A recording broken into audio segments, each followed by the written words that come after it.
Okay, so next up are vowel hearts. And vowel hearts are just an easy trick to help kids understand the structure of a word in terms of every word having at least one vowel, and every piece or syllable of a word having to have at least one vowel in order to keep the word from dying. So what I will tell kids is every word or every piece of a word, like in the word turning or fantastic or bird, every word or every piece of a word has to have at least one vowel heart or it will die.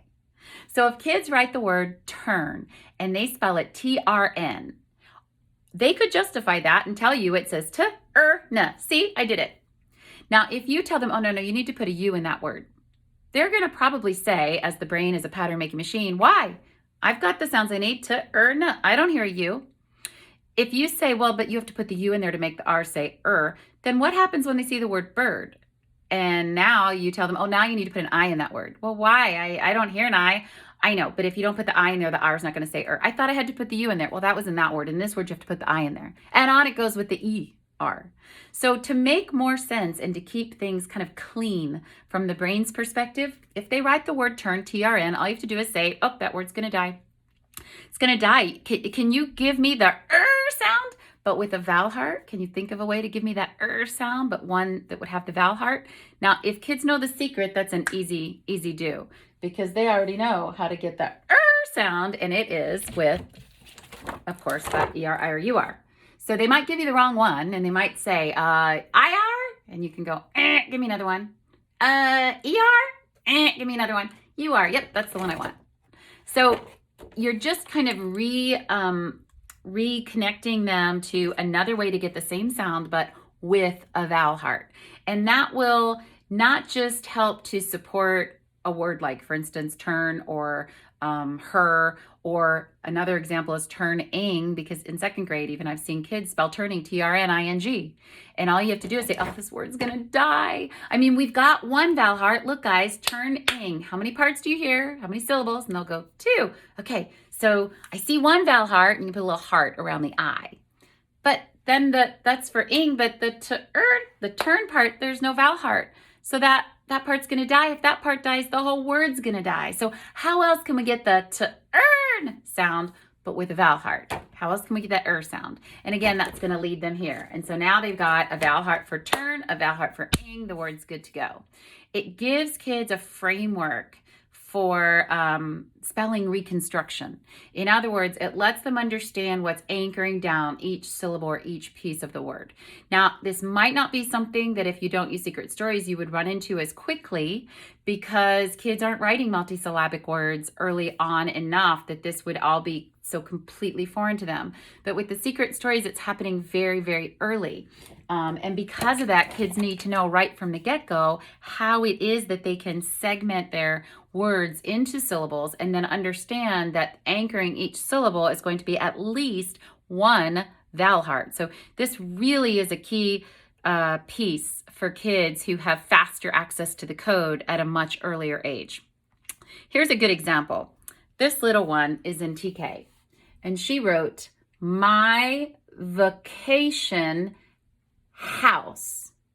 Now, I love that even though it's not spelled correctly, everything that she had access to, she used to build this word. There's the sneaky Y for my, M-Y, and then vuk, A. There's that E-Y-A-Y, like Fonzie, too cool. Shin, S-H-I-N. Now, the S-H is what she's using because she doesn't know T-I-O-N yet. So she's just building as she goes, and that's awesome. And then house, and she spelled it H-O-W-S because to her, it is a crapshoot as to whether it would be O-U or O-W, since she's only in TK and doesn't have text experience. TK is transitional kindergarten, so between 4 and 5 before they move up into well, either go right on to first or start kindergarten.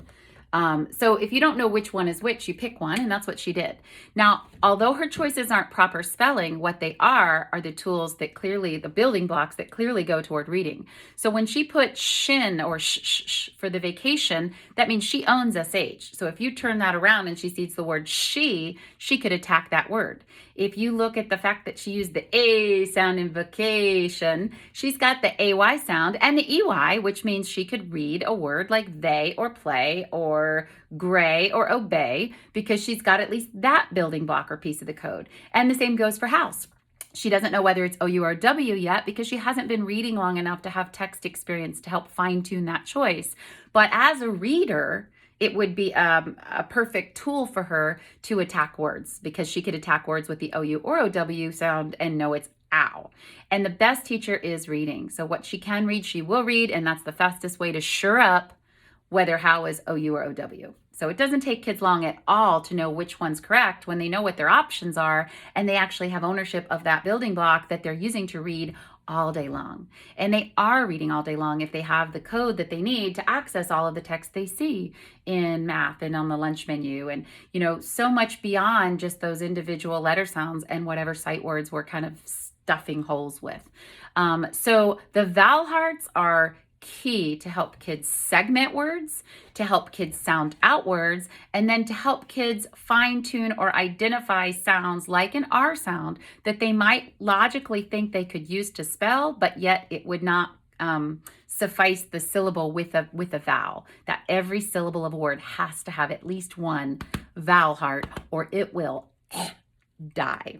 And you really see kids writing start to equal their reading when they begin developing this framework of an awareness of what the structure of a word is supposed to look like, because they're really going in blind. They're doing what we tell them to do, but there's no bigger goal of the game. And whether you're a kid or whether you're a teacher, knowing the goal of the game, where am I headed? What is this for? What at the end of the day, what's this all about? Where am I running with this ball? That is the key to everything.